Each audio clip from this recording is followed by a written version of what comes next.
This has been the burial ground for Japanese prostitutes since the late 1800s. These young girls died alone and far away from home. I see most of them died in the late 20s or early 30s. So likely they work for a few years and they may have get some infectious disease or some STD or some illness or whatever lah. But anyway, they have a very hard life.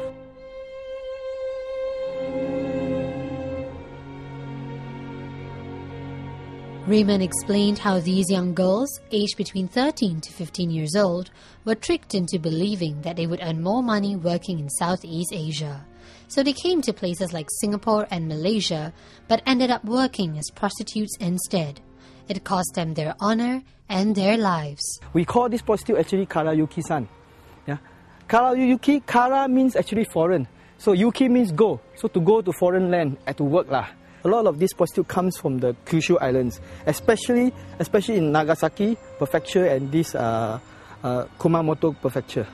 Yeah, so if we see the inscription, they are from Nagasaki or Kumamoto, we will know roughly they are prostitutes from that area. The Japanese cemetery park houses 910 graves, and more than half of them belong to prostitutes or mama-sans, according to Raymond.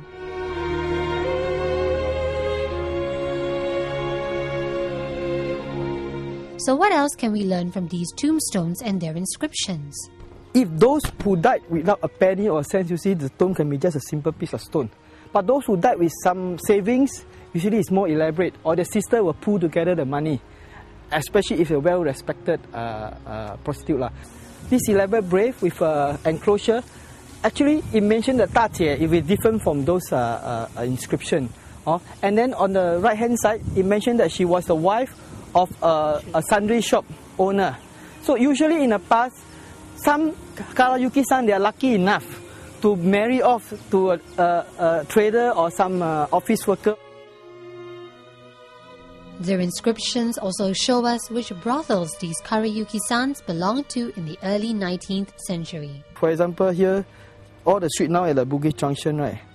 Highland Street, Malabar Street, Malay Street, Bugis Street. Here is Singapour, Malaysia, Malay Street. We know that at that time it's a prostitution area. So number of hotels and the number of prostitutes. So total 633. Amidst the tombs of these karayuki-sans, we also found a row of tombs. This one for their children. You can see these rows, they are all the children tomb. Now that is interesting because we know that sometimes these prostitutes, they do have children, no?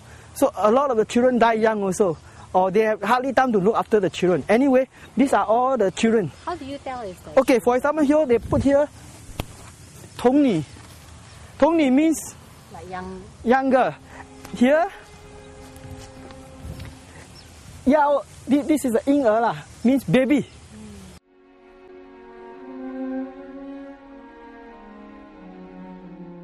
And then this one, Tongzi, again baby.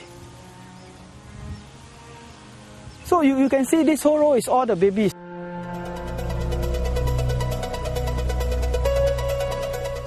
Next up, Raymond and his younger brother, Charles, take us in search of another forgotten tomb in Capel Hill. Stay tuned to find out what we discovered.